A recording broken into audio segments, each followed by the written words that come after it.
사순절 5번째 주일 예배를 시작하겠습니다. 이제 마음을 정돈하시고 다 같이 하나님께 예배드리도록 하겠습니다. 하나님은 영이시니 영과 진리로 예배할지니라.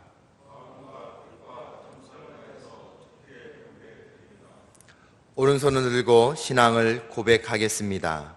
나는 전능하신 아버지 하나님, 천지의 창조주를 믿습니다. 나는 그의 유일하신 아들 우리 주 예수 그리스도를 믿습니다.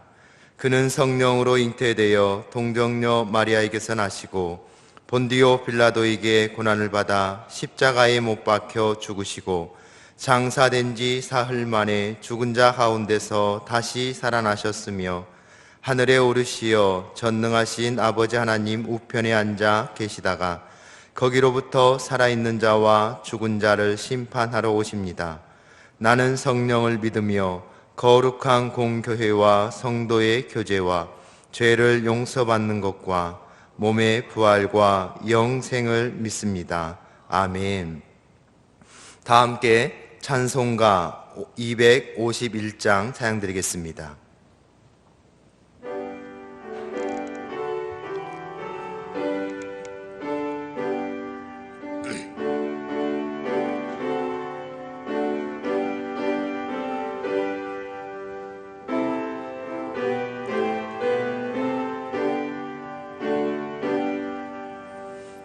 놀랍다 주님의 큰 은혜, 우리의 죄를 속하시려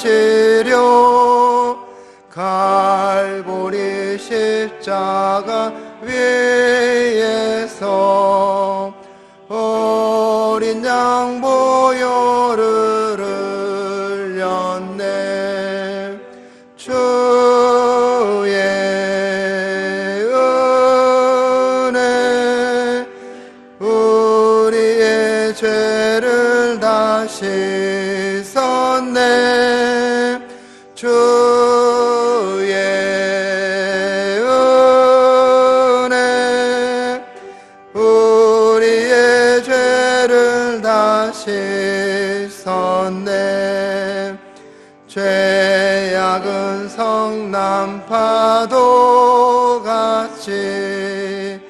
우리 영혼을 위협하나 헤아릴 수 없는 주님 십자가에서 보이셨네. 주의 은혜 우리의 죄를 다 씻었네. 주의 은혜 우리의 죄를 다 씻었네. 죄악에 물든 영혼들을 주께서 피로 씻으시네. 지금도 흐르는 그 피에 눈보다 더 이게 씻으라. 주의 은혜 우리의 죄를 다 씻었네. 주의 은혜 우리의 죄를 다 씻었네. 피할 수 없는 그 은혜를 믿는 자에게 거저주네. 형제여 주 앞에 나와서 더 지체 말고 곧 받으라. 주의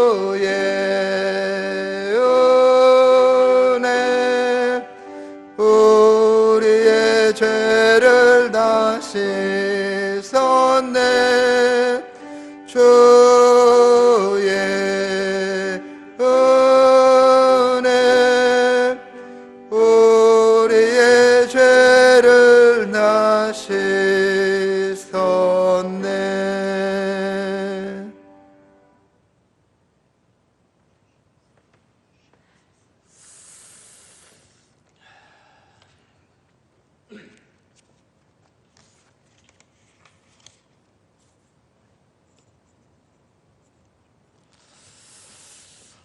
아버지 하나님, 하나님의 크신 사랑과 한량없는 은혜에 감사를 드립니다. 오늘 주님의 날에 아버지 하나님께 예배를 드립니다. 하나님을 예배하는 저희들에게 성령 충만, 은혜 가득한 시간 되게 하여 주시옵소서. 하나님께 예배와 찬양 받으시기 위하여 창조된 저희들입니다. 예배드림을 성실하게 하게 하여 주시옵소서. 늘 하나님을 찬양하면서 살아가는 저희들의 삶이 되게 하여 주시옵소서. 아버지 하나님, 코로나 사태로 예배당에 다 함께 모여서 예배하지 못하고 가정에서 그리고 또 각자의 위치에서 영상으로 예배를 드립니다. 영상을 통하여 예배하는 저희들의 예배를 받아주옵시고 영광 중에 거하여 주시옵소서. 인간의 생사 화복을 보살피시는 그리고 주관하시는 아버지 하나님, 이 어려운 시기를 지나고 있습니다. 잘 이겨내게 하여 주시옵소서. 하늘의 신령한 복으로 땅의 기름진 복으로 인도하여 주시옵소서. 하나님, 교만한 자를 낮추시고 겸손한 자를 높이시는 아버지 하나님, 저희들이 겸손한 마음으로 엎드려 비오니 다시 새롭게 변화시켜 주시옵소서. 더욱더 하나님 앞에서 겸손하게 하여 주시고 하나님의 사랑을 실천하는 저희들이 되기를 원합니다. 세상의 일상 속에서도 거룩하고 경건한 삶을 살아가는 저희들 모두가 되게 하여 주시옵소서. 혹여 이 시기에 예배의 본질을 외면한 채 편의주의에서 빠져서 또 나태해질까 두렵습니다. 신실한 예배자의 자세를 가볍게 여기지 않는 우리 모두가 되게 하여 주시옵소서. 이럴 때일수록 더욱더 굳센 믿음의 소유자로, 더욱더 충성된 종으로 하나님 아버지 앞에 기쁘게 설 수 있도록 인도하여 주시옵소서. 코로나 사태를 통하여 깨달음을 주시니 감사합니다. 평범한 일상이 주신 하루하루가 큰 복임을 깨닫습니다. 이 힘들고 어려운 이웃을, 이 힘들고 어려운 이 시기에 이 이웃들을 잘 보살피라는 하나님 말씀으로 깨닫습니다. 교회가 교회다워야 함을 깨닫습니다. 교회 내 이단 사설을 제거하여 주옵시고 그들의 유혹에 넘어지지 않게 굳세게 하여 주시옵소서. 이 어렵고 힘든 이 광야 시대가 지나간 후에 다시 새롭게 태어나는 우리 화동교회, 우리 한국교회가 되게 하여 주시옵소서. 하나님을 자녀라 하면서, 하나님의 자녀라 하면서 사랑 없이 살아가는 저희들입니다. 종교행위를 벗어나 신실한 신앙생활로 하나님 자녀다운 삶을 살아가도록 인도하여 주시옵소서. 아버지 하나님, 특별히 우리 성도님들, 우리 교육부 학생들, 우리 모두가 주일 예배를 소홀히 여기지 않도록 어서 속히 한자리에 모여서 하나님을 마음껏 찬양하게 하옵시고 더욱더 서로 봉사하고 교제하고 다 함께 전도하는 우리 성도들, 우리 교육부 학생들 모두 되게 하여 주시옵소서. 아버지 하나님, 사순절 기간을 지나고 있습니다. 예수님의 십자가 고난에 동참하는 저희들이 되기를 원합니다. 우리의 저의 죄를 위하여 고난당하신 우리 예수님을 생각하면서 경건하고 절제된 삶을 살게 하여 주시옵소서. 예수님처럼 십자가의 길을 살아가는 저희 신앙인의 삶을 살게 하여 주시옵소서. 오늘도 말씀으로 인도하시는 아버지 하나님, 오늘 예배 중에 말씀의 주인이신 아버지 하나님과 만나 뵙기를 소원합니다. 말씀을 듣겠습니다. 하나님의 말씀을 듣는 이 시간이 즐겁고 기쁘고 행복한 시간 되게 하여 주시옵소서. 세우신 목사님 오직 하나님 말씀을 잘 증거할 수 있도록 인도하여 주시옵소서. 전염병으로 무기력해진 저희들을 위로하여 주옵시고 새 힘을 얻는 소망의 시간이 되게 하여 주시옵소서. 어린 양 되시어 십자가에서 홀로 고난 받으신 우리 거룩하신 예수님 이름으로 기도드립니다. 아멘.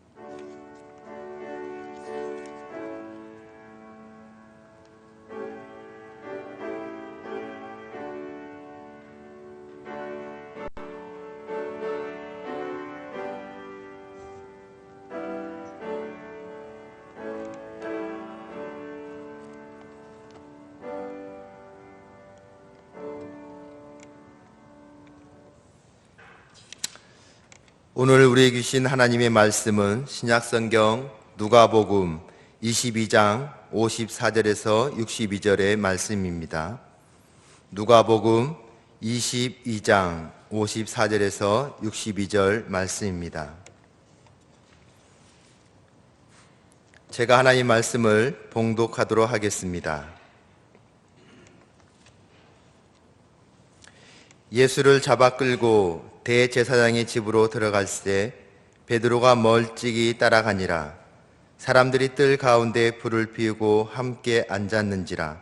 베드로도 그 가운데에 앉았더니 한 여종이 베드로의 불빛을 향하여 앉은 것을 보고 주목하여 이르되 이 사람도 그와 함께 있었느니라 하니 베드로가 부인하여 이르되 이 여자여 내가 그를 알지 못하노라 하더라. 조금 후에 다른 사람이 보고 이르되 너도 그 도당이라 하거늘 베드로가 이르되 이 사람아 나는 아니로라 하더라. 1시간쯤 있다가 또 한 사람이 장담하여 이르되 이는 갈릴리 사람이니 참으로 그와 함께 있었느니라. 베드로가 이르되 이 사람아 나는 내가 하는 말을 알지 못하노라고 아직 말하고 있을 때에 닭이 곧 울더라. 주께서 돌이켜 베드로를 보시니 베드로가 주의 말씀 곧 오늘 닭 울기 전에 내가 3번 나를 부인하리라 하심이 생각나서 밖에 나가서 심히 통곡하니라. 하나님께서 이 말씀을 통해 우리에게 은혜 주시기를 원합니다. 아멘. 다 함께 찬송가 266장 부르시면서 준비하신 예물을 드리도록 하겠습니다.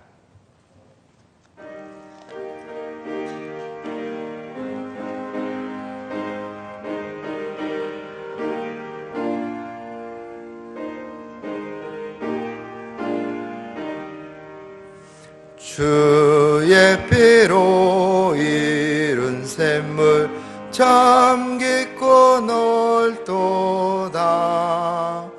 구원하는 그 신능력 다 찬송할지라. 찬송하세 주의 보혈 그 샘에 지금 나가 죄의 깊이 빠진 이 몸 그 피로 씻어 맑히네. 죄액 세상이 김으로 거룩한 길 가는 나의 마음 성전 삼고 주께서 계시네. 찬송하세 주의 보혈 그 샘에 지금 나가 죄의 깊이 빠진 이 몸 그 피로 씻어 모두 일어나서 찬양하겠습니다. 나는 놀라운 그 은혜 하늘나라 즐거움이 매일 새롭도다. 찬송하세 주의 보혈 그 샘에 지금 나가 죄의 깊이 빠진 이 몸 그 피로 씻어 삼키네.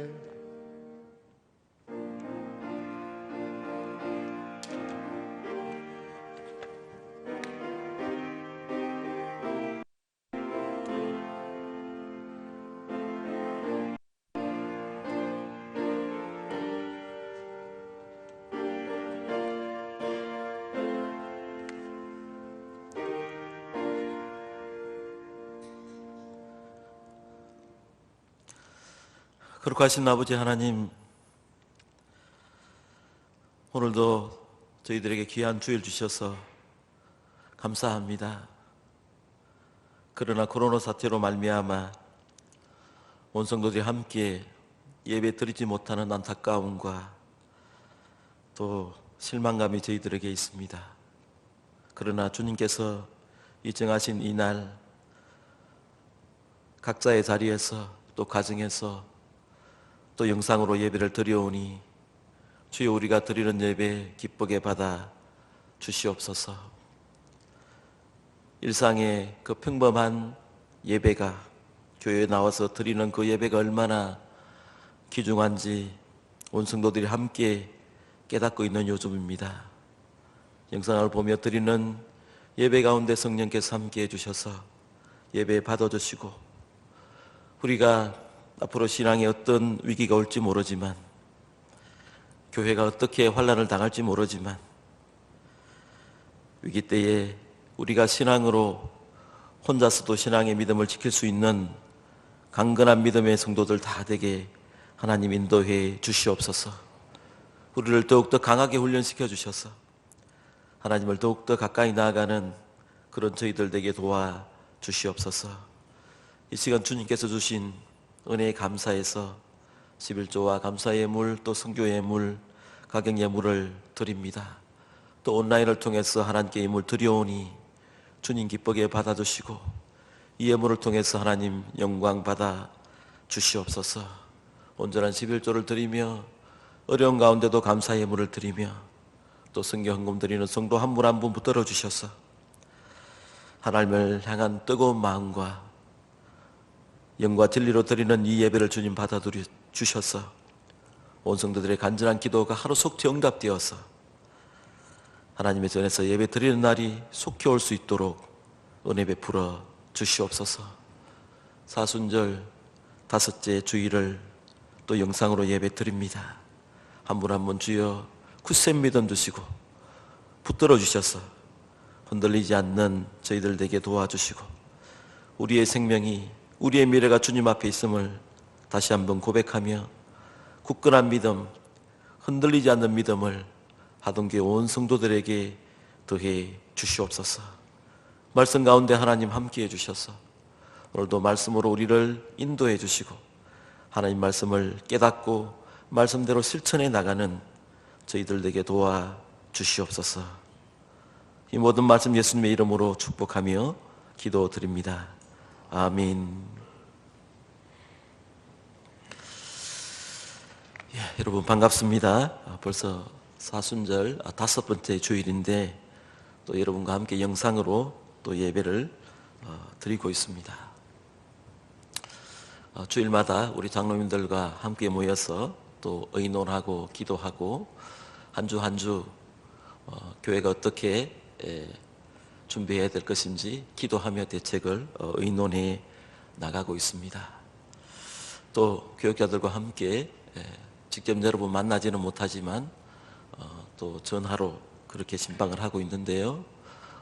대부분 하시는 말씀이 일상의 평범한 그 예배, 매 주일 나와서 예배 드리는 것이 그렇게 귀하고 감사하다는 이야기를 하고 있습니다.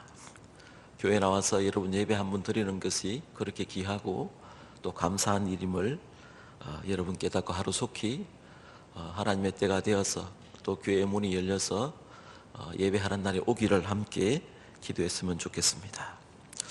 오늘 사순절 다섯 번째 주일에 준비한 말씀은 누가복음 말씀 베드로의 통곡이라는 제목으로 함께 은혜 나누도록 하겠습니다. 여러분 우리가 사는 현 세대의 특징을 한 가지로 이야기한다면 가장 큰 특징 중에 하나는 절대적인 진리를 인정하지 않는 상대적 가치관이 주류를 이루고 있는 그런 시대에 살고 있습니다. 이 때문에 절대적인 가치관, 진리는 또 모든 가치관은 흔들리고 있고 상대적인 가치관 외에는 어떤 가치도 인정하지 않는 그런 시대에 우리가 살고 있다고 말할 수 있습니다. 그럼에도 불구하고 우리 사람의 마음속에는 계속해서 어떤 절대자를 찾으려고 하는 영원 불변하는 어떤 가치를 추구하려는 그런 마음들이 있다고 합니다.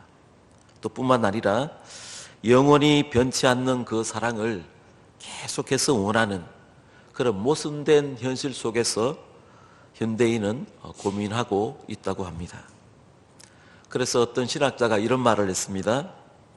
현대인들은 하나님이 있다고 말하자니 그건 좀 희미한 것 같고 또 하나님이 없다고 하자니 불안하다는 거예요. 이 둘 사이에 고민하고 있는 것이 현대인의 신앙이다라고 말한 바가 있습니다. 오늘 여러분 성경 본문에 보면 우리 현대인과 같은 비슷한 사람을 한 사람 만나게 됩니다. 바로 예수님의 수제자 베드로입니다. 베드로는 예수님을 만난 지가 벌써 3년이 다 되었습니다. 그리고 수제자입니다. 언제나 베드로는 예수님의 물음에 누구보다 먼저 선뜻 나서서 대답하기를 좋아했고요. 또 예수님이 가는 곳이라면 어떤 곳이라도 가장 먼저 나서서 주님과 동행하는 그런 제자였습니다. 그런데 오늘 본문에서 우리는 베드로의 너무나 나약하고 또 신앙이 불투명하며 심지어 비겁하고 초라한 모습의 베드로를 만나볼 수가 있습니다. 그러면 왜 베드로가 이렇게 되었습니까?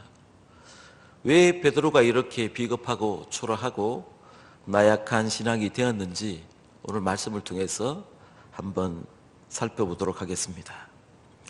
먼저 오늘 본문 여러분 54절에 보면 예수님이 지금 고난을 당하는 이 순간에 대제사장의 집에 끌려가서 고난을 당하는 이 순간에 베드로의 행동을 보면요, 54절에 보면 베드로가 멀찍이 따라가니라 라는 말씀을 볼 수가 있어요.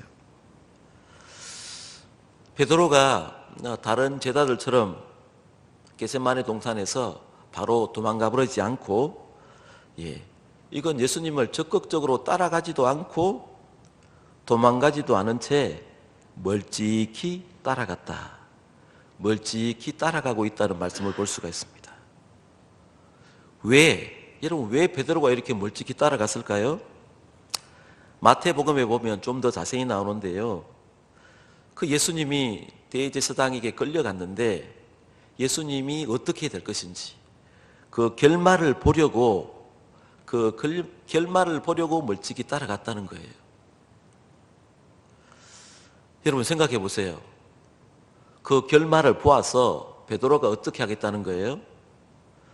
만일 예수님이 신문을 받다가 큰 이적을 행하셔서 빌라도의 법정을 뒤엎고 진짜 정체적인 왕으로 오르면 그때 가서 나는 예수님의 수제자였습니다. 그렇게 하고 커밍아웃 할 것입니까? 그렇게 나타날 것입니까? 아니면 예수님께서 비참하게 순환을 당해서 그렇게 십자가에 돌아가시면 그때 별 수 없이 도망가려는 그런 마음을 가지고 있지 않았습니까? 어쩌면 그렇게 수제자였던 베드로가 이렇게 비겁하게 나약하고 초라한 모습으로 이렇게 나타날 수가 있단 말입니까? 여러분 이와 같이 신앙이 불확실하고 또 심지어 비겁한 자에게는 반드시 어렵고 더 큰 시험이 온다는 것을 여러분 알아야 돼요. 한번 보세요. 베드로가 지금 대제사장 뜰에 앉아 있습니다. 그래서 모닥불 옆에서 불을 쬐고 있는데 한 여종이 나타나와서 물었을 때 당신도 그의 제자라고 했을 때 베드로가 바로 부인합니다. 난 아니라고.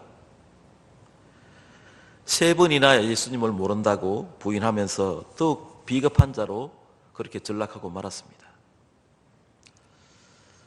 여러분, 우리가 신앙을 확실히 정하지 못하고 이렇게 할까 저렇게 할까 아무런 결단과 결정 없이 어떤 일을 하게 되면요, 언제나 무기력하게 되고 마는 것입니다.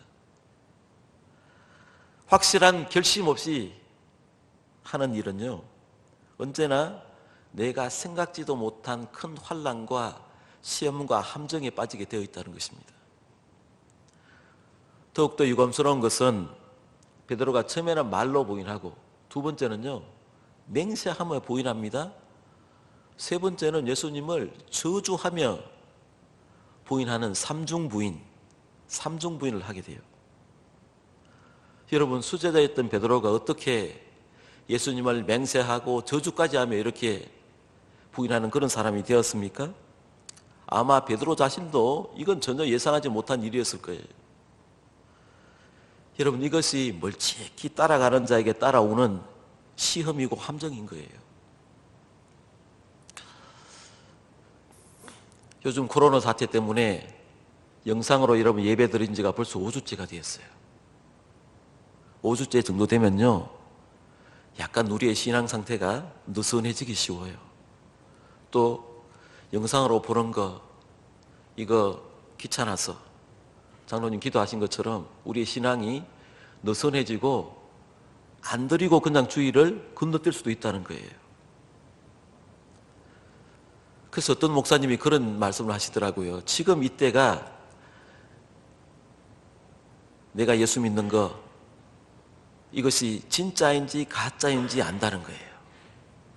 이 영상 예배가 여러분 얼마나 지속될지 모르지만, 일주일 뒤가 될지 한 달 뒤가 될지 아직은 모르지만, 그때 되면요 누가 교회에 나오는지 안 나오는지 알 수 있다는 거예요. 누가 진짜 신앙인지 가짜 신앙인지 알 수 있다는 거예요. 멀찍이 따라가면요, 그냥 영상 예배를 드리는지 안 드리는지 아무도 모르잖아요. 지금은 체크할 수가 없잖아요. 그러니 이번 기회가 내 신앙이 진짜인지 가짜인지 판별할 수 있는 그런 시간이라는 거예요. 여러분, 이럴 때일수록 멀찍이 따라가면 안 돼요. 적극적으로 따라가야 돼요.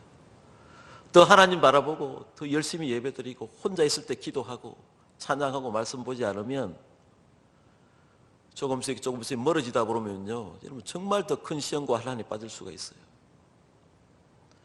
예전에 한번 여러분에게 말씀드리지 않았습니까? 예수 잘 믿는 사람이 교회 예배를 2달만 쉬어버리면요, 그때부터는 믿지 않는 사람과 비슷해진다고요. 자꾸 멀찍이 따라가다 보면 여러분 신앙을 완전히 잃어버릴 가능성이 있다는 거예요.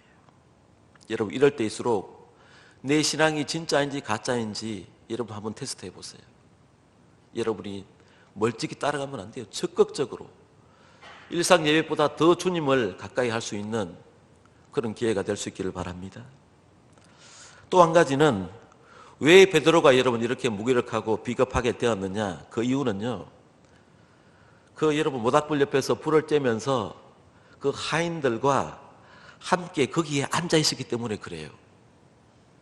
여러분 55절에 보면 이런 말이 있죠. 사람들이 뜰 가운데 불을 피우고 함께 앉았는지라 베드로가 그 가운데 앉았더니라는 말씀이 있어요. 여러분 지금 생각을 해보세요. 자기의 스승 예수님이 지금 고난을 당하면서 마치 강도처럼 이 대제사장의 재판받으러 끌려왔는데 주님을 붙잡고 희롱하고 주먹으로 치고 모욕하고 때리고 온갖 모습짓을 자기 스승에게 하고 있는데, 지금 이 수제자 베드로가 그 하인들 성에 여러분 들어가서 그 불 쬐고 그렇게 앉아있을 처지가 아니잖아요. 지금 거기 앉아서 여러분 눈치만 보면서 불을 쬐고 있었다는 건 뭐예요? 그들과 한물이 한통속이 되었다는 거예요. 여러분, 언제나 우리는 스스로에게 이렇게 물어야 돼요. 내가 그리스도인 된 정체성, 현주소가 무엇인지 물어야 돼요. 우리가 베드로처럼 여러분 세상 사람들과 함께 불이나 쬐면서 가끔씩 주님 눈치나 보면서 걷는 줄 하면서 그렇게 신앙생활하고 있지 않는지를 우리가 살펴봐야 돼요. 그렇지 않으면요, 여러분, 우리가 베드로처럼 그 하인들 틈에 들어가 있어서 불이나 쬐고 있으면서 그렇게 되면요, 우리도 주님을 3번 아니 10번이라도 더 부인할 수 있는 그런 시험과 위기에 빠질 수 있다는 거 여러분 잊지 말아야 돼요. 내가 예수 믿는 거 적당히 감추고 세상에 들어갔다가 한 번씩 주일날 교회에 나오고 이렇게 이런 멀찍이 따라가면 큰 시험에 빠질 수 있다는 것을 말해요. 그러면 여러분, 베드로가 그렇게 예수님을 3번 부인하고 그 참혹한 실패를 맛본 후에 베드로가 어떻게 여러분 위기에 벗어나는지 오늘 본문에 나와 있어요. 여러분, 지금 베드로가 있는 이 대제사장의 뜰에 그 여러분 이 한밤중에 있었던 그 사건을 한번 상상해 보세요. 지금 베드로가 예수님을 3번씩이나 부인할 때에 그 말소리를 저쪽에 있는 제사장 뜰 저쪽에 서 계신 예수님의 귀에 분명히 들렸던 것 같아요. 그래서 여러분, 오늘 이 장면을 61절에서 이렇게 기록하고 있어요. 61절을 여러분 다 같이 61절, 62절을 같이 한번 읽어보도록 하겠습니다. 시작. 주께서 돌이켜 베드로를 보시니 베드로가 주의 말씀 곧 오늘 닭 울기 전에 내가 3번 나를 부인하리라 하심이 생각나서 밖에 나가서 심히 통곡하니라. 주께서 돌이켜 베드로를 보시니, 여러분 이 장면 한번 보세요. 주께서 돌이켜 베드로를 보시니, 베드로가 3번이나 주님을 부인할 때에 주님께서 베드로를 돌아보셨다는 거예요. 자, 지금 예수님은 가야바와 대제사장 가야바가 마주 서 있고요, 베드로는 주님 저 뒤편에 있어요. 근데 한 여종 앞에서 나 예수님 모른다고, 도무지 그 사람 알지 못한다고 강하게 부인할 때에 예수님께서 어떻게 해요? 뒤를 돌아봤다는 거 아닙니까? 뒤를 돌아보는 순간 여러분 어떻게 됐어요? 베드로와 예수님의 눈이 딱 마주쳤어요. 그 순간을 여러분 한번 상상해 보세요. 내가 베드로라고 한번 생각해 보세요. 아마 가슴이 철렁 내려앉았을 거예요. 그 순간 오늘 본문에 보면 베드로는 주님이 미리 경고하신 말씀이 생각이 났다 그랬어요. 여러분, 베드로의 눈길과 주님의 눈길이 딱 마주치는 순간 어떠했겠습니까? 그게 여러분 정말 찰나의 순간이었을 거예요. 아주 짧은 순간이었겠지만 베드로의 눈길과 주님의 눈길이 마주치는 순간에 말은 없었지만 주님과 베드로는 수없는 말이 오고 갔을 거예요. 한 번 눈길이 딱 주님과 마주쳤는데 베드로가 말없이 문 밖으로 뛰어나가서 어떻게 합니까?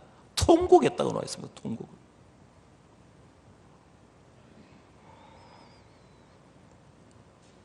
여러분, 베드로가 주님을 부인하는 바로 그 순간은 예수님께서 대제사장 가야바로부터 온갖 모욕과 힐난과 비판을 받는 시간이었습니다. 예수님이 지금 직면하고 있는 그 일만 하더라도 감당하기 어려운 시간인데 뒤에서 그렇게 사랑했던 제자 이 베드로가 자기를 모른다고 하는, 자기를 배신하고 외면하는 그 소리가 들렸을 때에 여러분 예수님 마음은 어떻겠어요? 여러분이 예수님이라면 어떤 마음이 들었겠습니까?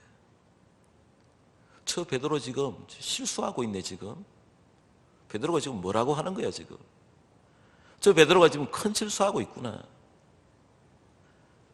그래서 돌아본 거예요.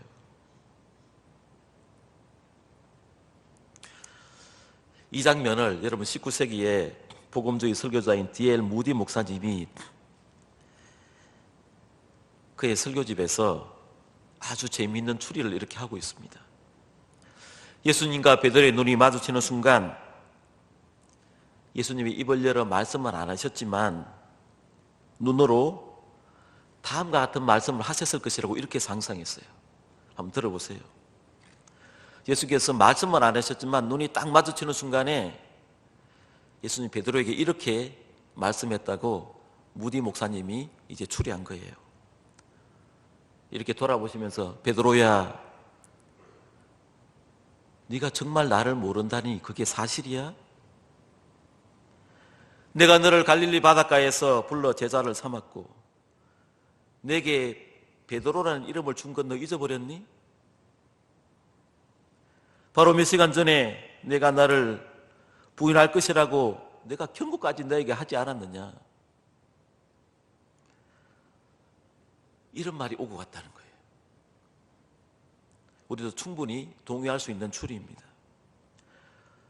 아마 그 순간에 베드로가 예수님 눈을 보는 순간에 엄청난 충격을 이 베드로도 받았을 것입니다. 베드로는 3번 주님을 부인하고 그때 주님의 말씀이 생각이 났어요. 오늘 닭 울기 전에 내가 나를 3번 부인하리라. 그래서 주님의 눈길을 본 베드로가 마음이 견딜 수가 없었던 거예요. 그래서 밖으로 뛰쳐나가서 심히 통곡.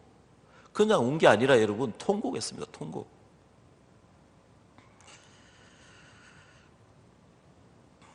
오늘 성경 말씀에서 하나님께서 베드로를 통해서 우리에게 주는 교훈이 몇 가지 있는데 첫 번째는 이 베드로는 우리처럼 연약한 존재라는 거예요. 예수님의 수제자였지만 언제든지 무너질 수 있는 연약한 존재라는 것을 우리에게 알려주고 있어요. 베드로가 여러분 예수님께서 십자가에 달려서 돌아가신다는 말씀을 하셨을 때 베드로가 어떻게 여러분 작정했습니까? 소원했습니까? 다른 사람은 다 주를 버릴지라도 저는 죽는 데까지 따라가겠습니다. 장담했던 베드로 아닙니까? 그렇게 서원을 했지만 여러분 아무리 서원을 하고 주님과의 약속을 그렇게 철석같이 지키겠다고 해도 베드로가 여러분 스스로의 힘으로 그것을 지킬 수 없다는 것입니다.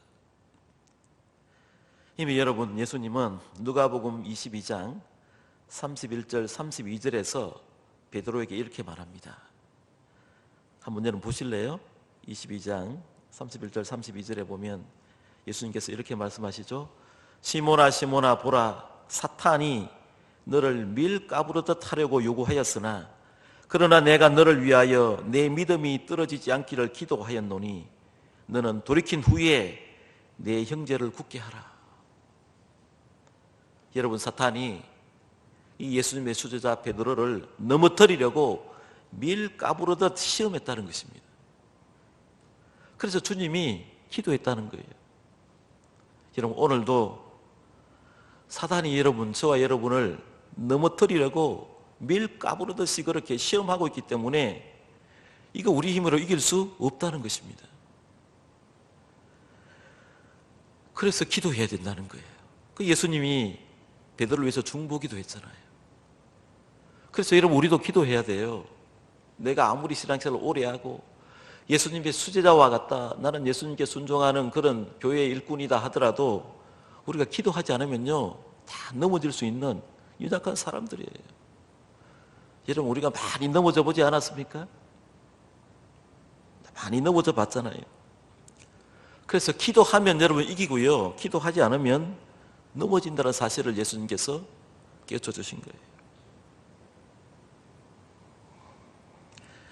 그 다음에 여러분 또 하나 명심할 것이 무엇인데 오늘날의 여러분 주제와 같은데 우리가 넘어질 수 있어요.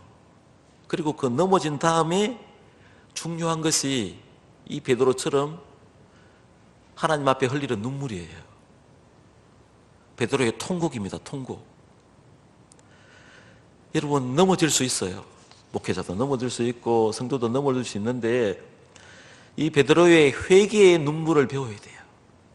우리가 넘어진 다음에 말씀을 보고 여러분 다시 한번 하나님 앞으로 돌이킬 수 있는 그 순간이 오잖아요. 예수님과 베드로의 눈이 딱 마주쳤을 때, 내가 하나님의 말씀이 딱 나 안에 들어왔을 때, 내가 이게 잘못했구나. 하나님 말씀이 내 폐부를 찌를 때에, 내가 잘못된 것을 하나님이 느끼게 하실 때에 그 순간이 와요. 그때 우리가 해야 될 게 통곡이에요. 베드로가 넘어진 다음에 했던 것이 통곡이었습니다. 주님의 말씀이 생각나서 내가 이렇게 살면 안 되지. 내가 왜 주님을 부인했을까? 내가 주님과 함께 십자가에 같이 못 박혀야 주님의 수제자인데, 나 이 비겁한 모습, 이 초라한 모습, 주님의 말씀이 생각났을 때 여러분 통곡했다는 게 중요해요. 주님께 너무너무 죄송하고 미안해서 아마 그렇게 통곡했을 거예요. 근데 여러분, 주님께서는 이 모든 사실을 다 아시고 그렇게 베드로를 바라보셨어요. 주님을 실망시켜 드렸다는 것, 그 생각 때문에 베드로는 견딜 수가 없었을 거예요. 주님의 마음을 아프게 해드렸다는 그 사실 때문에 베드로는 마음이 견딜 수가 없었던 거예요. 건장 운 게 아니라 통곡했습니다. 통곡.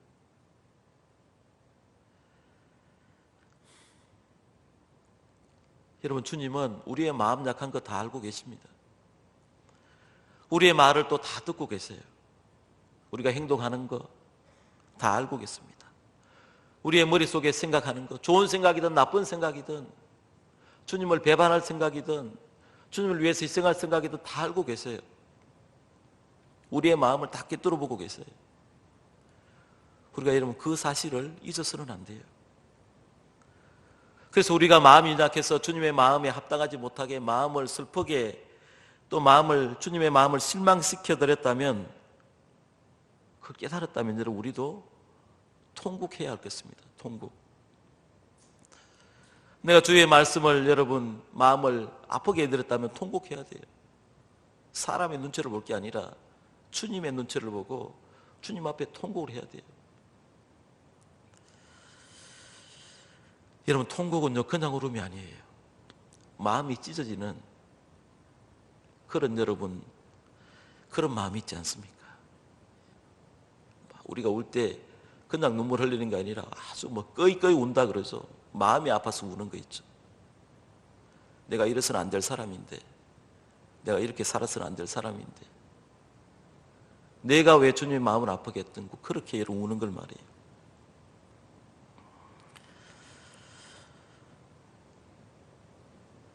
(16세기에) 여러분 유명한 화가 중에 엘 그레코라는 분이 있어요.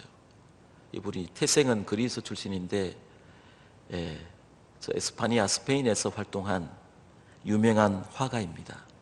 스페인에 가면 엘 그레코 미술관도 있는데요, 이 엘 그레코가 그린 작품 가운데 베드로의 눈물이라는 그림이 있어요.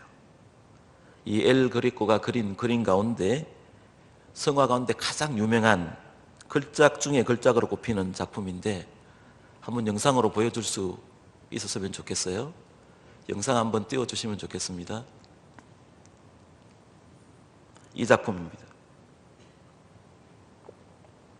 이 엘 그레코의 작품을 잘 보면요, 화면이라서 그렇게 자세하게는 보이지 않는데 팔이 굉장히 여러분 인상적입니다. 두툼한 근육은 베드로가 갈릴리 어부 출신임을 암암리에 우리에게 말하고 있고요. 두 손은 보세요. 두 손은 꽉 마주 잡았어요. 두 손을 이렇게 꽉 마주 잡은데 이것은 겸손과 간절함을 나타내고 있는 그런 모습이에요. 그리고 여러분 왼손을 한번 보십시오. 왼손에는 주님으로부터 약속받은 하나님 나라의 그 열쇠가 있죠. 열쇠가 왼손에 걸려 있습니다. 가장 인상적인 것은 여러분 베드로의 얼굴입니다.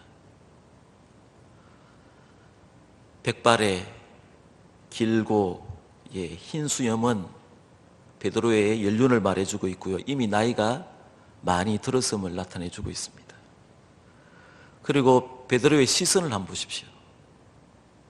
어딘가 높은 곳을 우러러보고 있습니다. 그리고 저는요 베드로의 저 눈을 자세히 봤어요. 이 엘 그레코의 그림 가운데 핵심은 눈이에요. 눈물이 지금 이렇게 흘러내리지는 않고 있는데 그 눈은 눈 안에 눈물이 가득 머금고 있는 그런 장면이에요. 엘고르카가 그걸 그렸어요. 엘고르카 베드로의 눈물을 그릴 때 가장 핵심적으로 신경 써서 그린 부분이 눈물이에요. 그 눈에 눈물을 줄줄 흐르는 게 아니라 아주 눈물을 머금고 있는 그런 장면이에요. 눈물이 한가득 고여 있어요. 여러분, 실제로 베드로가 주님이 부활승천하신 후에 베드로의 삶이 어떠했냐 보면요, 매일 새벽 첫 닭의 울음소리와 함께 일어나서 기도했대요. 첫 닭이 올 때 그 시간에 맞춰서 새벽 기도했다는 거예요. 그리고 그 닭 울음소리를 듣고 한없이 울었다는 거예요. 지금도 여러분 성지순례를 가면 베드로 기념교회가 있는데요, 그 성교회 여러분 꼭대기에 보면 거기 닭이 2마리가 있어요. 이렇게 닭 모양, 저거 베드로의 기념교회는 금방 알 수가 있어요. 그 닭 울음소리 듣고요, 자기가 주님을 3번이나 모른다고 부인했던 그 장면이 생각나서 새벽마다 울었다는 거예요. 항상 손수건 한 장을 가슴에 넣어 다니면서 내가 주님의 초제자인데 3번을 모른다고 맹세하고 저주까지 한 그것이 생각이 나서 닭 울음소리 날 때마다 그렇게 울었다는 것입니다. 주님을 실망시켜 드렸던 그 순간이 생각이 나서 한없이 뉘우치고 운 것입니다. 그리고 베드로는 이처럼 자기가 부족하지만 그래도 주님께서 자기를 믿어주시고 세워주시고 또 주님의 일을 하게 하신 그 사랑에 또 감격해서 운 것입니다. 그래서 너무 자주 많이 울어서 베드로의 얼굴은 늘 눈물에 젖어 짓눌러 있었다고 그렇게 전하고 있습니다. 그 얼굴이 여러분 저 얼굴이에요. 엘 그레코가 그것을 상상하면서 그렇게 얼굴을 그린 것입니다. 눈물에 약간 찌들려 있는 그런 베드로의 인상이에요. 오늘 저와 여러분, 우리도 베드로처럼 늘 주님 앞에 울어야 합니다. 우리도 베드로처럼 주님을 부인하고 주님을 실망시킬 때가 얼마나 많이 있습니까? 우리가 주님께 실망시켜 드린 적이 있다면 그게 생각이 나면요, 우리도 주님 앞에 울어야 돼요. 또 우리를 용서하시는 그 크신 사랑을 생각하면서 또 여러분 그렇게 울 수 있어야 합니다. 우리가 때때로 이 험한 세상 살아가면서 참 예수 믿는다는 게 여러분 쉽지 않지 않습니까? 때때로 시험에 빠질 때가 있고 나로 보기에 예수님을 행위로 부인할 때가 있고요, 그냥 말과 행위가 그냥 예수님이 없는 삶을 살 때가 많지 않습니까? 그때마다 주님께서 나를 베드로를 뒤돌아보신 것처럼 돌아본다고 생각해 보세요. 내 말과 행동이 주님을 부인하거나 주님을 실망시켜 드렸을 때 우리를 돌아보시면서 내가 정말 나를 모르느냐? 주님께서 우리에게 눈길 주시면서 묻지 않겠습니까? 너 정말 나 모르니? 그렇게 우리의 눈길과 주님의 눈길이 딱 마주쳤으면 우리도 통곡할 수밖에 없을 거예요. 요한복음 21장에 보면 부활하신 주님이 마지막으로 예수님 만나는 장면이 나옵니다. 부활하신 예수님이 십자가에 달려 돌아가시고 부활하셨을 때 다 예수님의 제자들이 다시 옛날로 돌아가 버렸어요. 갈릴리 바닷가에 나 고기 잡으러 가겠다고, 이제 예수님도 없으신데 나 옛날 제국으로 돌아가겠다고 다 돌아가 버렸는데 부활하신 주님이 거기 찾아가지 않습니까? 그리고 그 디베라 바닷가에서 새벽에 어부들이 고기를 잡으니까 그 바닷가에서 숯불을 피워놓고 아침을 조반을 준비하지 않습니까? 고기를 잡는 베드로가 주님인 줄 알고 뛰쳐나와요. 그래서 주님을 만났는데 베드로가 할 말이 없지 않습니까? 주님도 아무 말 없이 고기를 굽고 계시고 제자들의 조반을 준비하고 있을 때에 분위기가 여러분 어떻겠습니까? 배반한 제자들을 주님께서 찾아오셨는데 첫 마디를 무슨 말을 어떻게 시작하면 좋겠습니까? 아마 예수님도 너무나 할 말이 많았을 거예요. 베드로를 앞에 두고 베드로도 할 말이 없지 않습니까? 예수님은 베드로 너 왜 나 부인했니? 야 그것도 한 번도 아니고 한 번만 부인하면 내가 이해를 하겠는데 왜 맹세하고 나를 저주까지 했니? 할 말 많았을 겁니다 예수님이. 그런데 예수님께서 그 많은 말하지 않고 딱 한마디 합니다.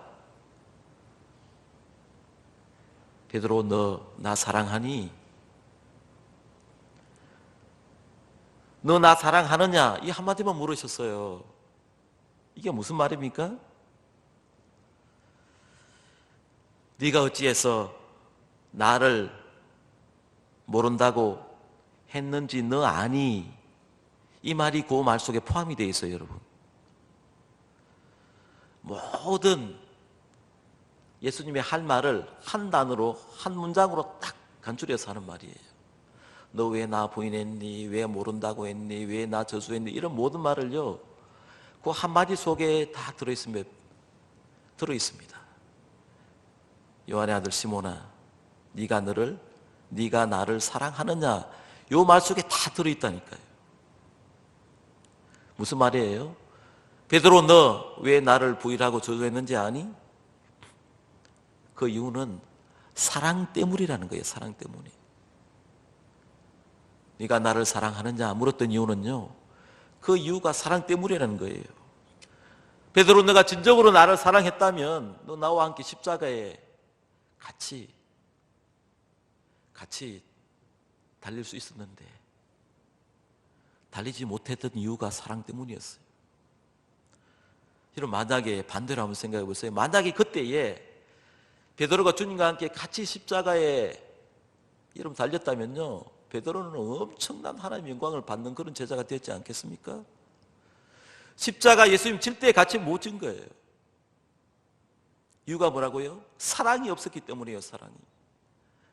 사랑이 없기 때문에 주님을 사랑하는 사랑이 없었기 때문에 마음이 약해지고 비참해지고 비굴해지고 비겁해 있었던 거예요. 여러분 사랑이 지혜고요 사랑이 능력이고 힘이에요. 그 예수님께서 그 많은 말을 하고 싶은 거 한마디로 다 이야기해요. 내가 너를 사랑하느냐? 너 나 사랑하니? 그렇게 베드로에게 물었던 것입니다. 여러분 오늘 저와 여러분에게 우리가 많이 베드로처럼 실수하고 잘못하고 그렇게 주님을 배반하는 일이 있을 때에 똑같이 우리에게 물었을 거예요. 이강철 목사 너 나 사랑하니? 어느 성도 너 나 사랑하니? 이렇게 묻지 않겠습니까?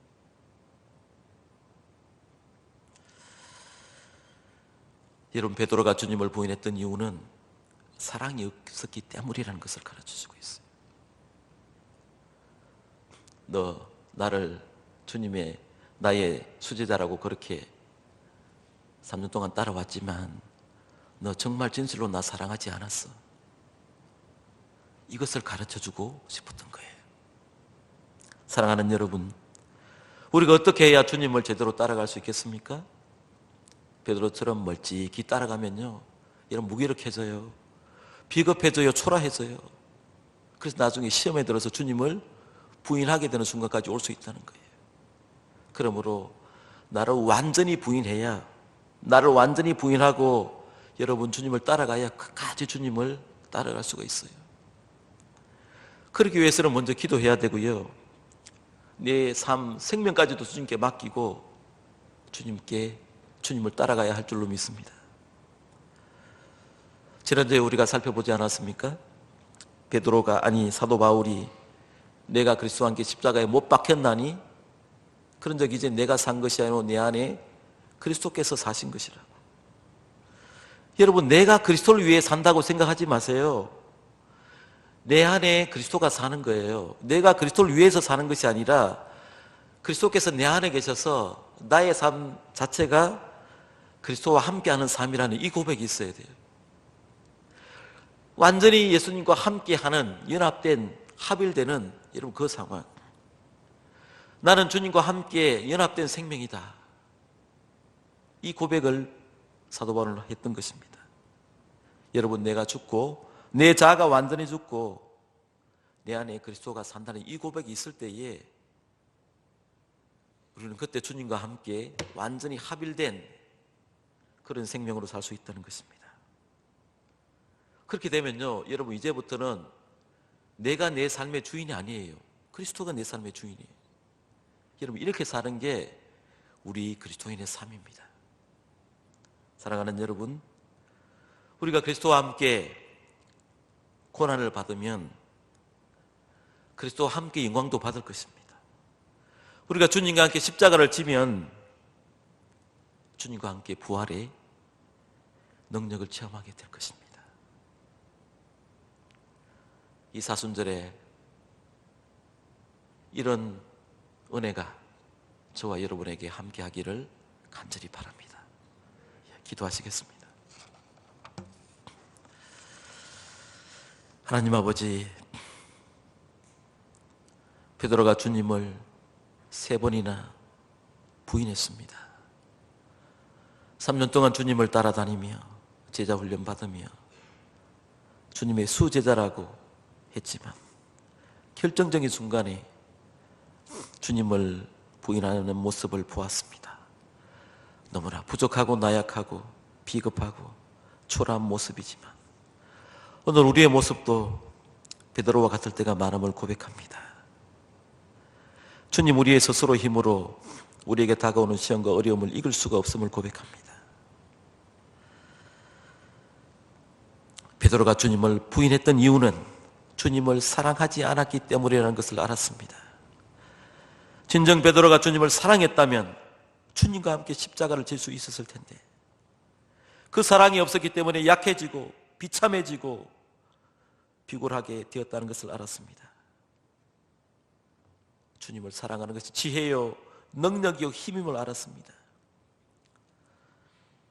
내가 너를 사랑하느냐? 네가 나를 사랑하느냐? 물으셨던 그 주님의 질문에 우리도 예 주님, 제가 주님을 사랑합니다 담대히 고백하는 그 사랑으로 우리에게 다가오는 시험을 이기고 환난을 이기고 어려움을 이길 수 있는 저희들 에게 인도해 주시옵소서. 베드로처럼 멀찍이 따라가지 않기를 원합니다. 적극적으로 담대하게 주님을 따라가는 그 사랑 잃지 않는 저희들 될 수 있도록 은혜 베풀어 주시옵소서. 하동의 온 성도들에게 이와 같은 믿음 주셨어. 주님의 그 사랑 때문에 희생하고 주님의 그 사랑 때문에 용서하고 주님의 그 사랑 때문에 서로 섬기는 하동의 귀한 성도들 되게 축복해 주시옵소서.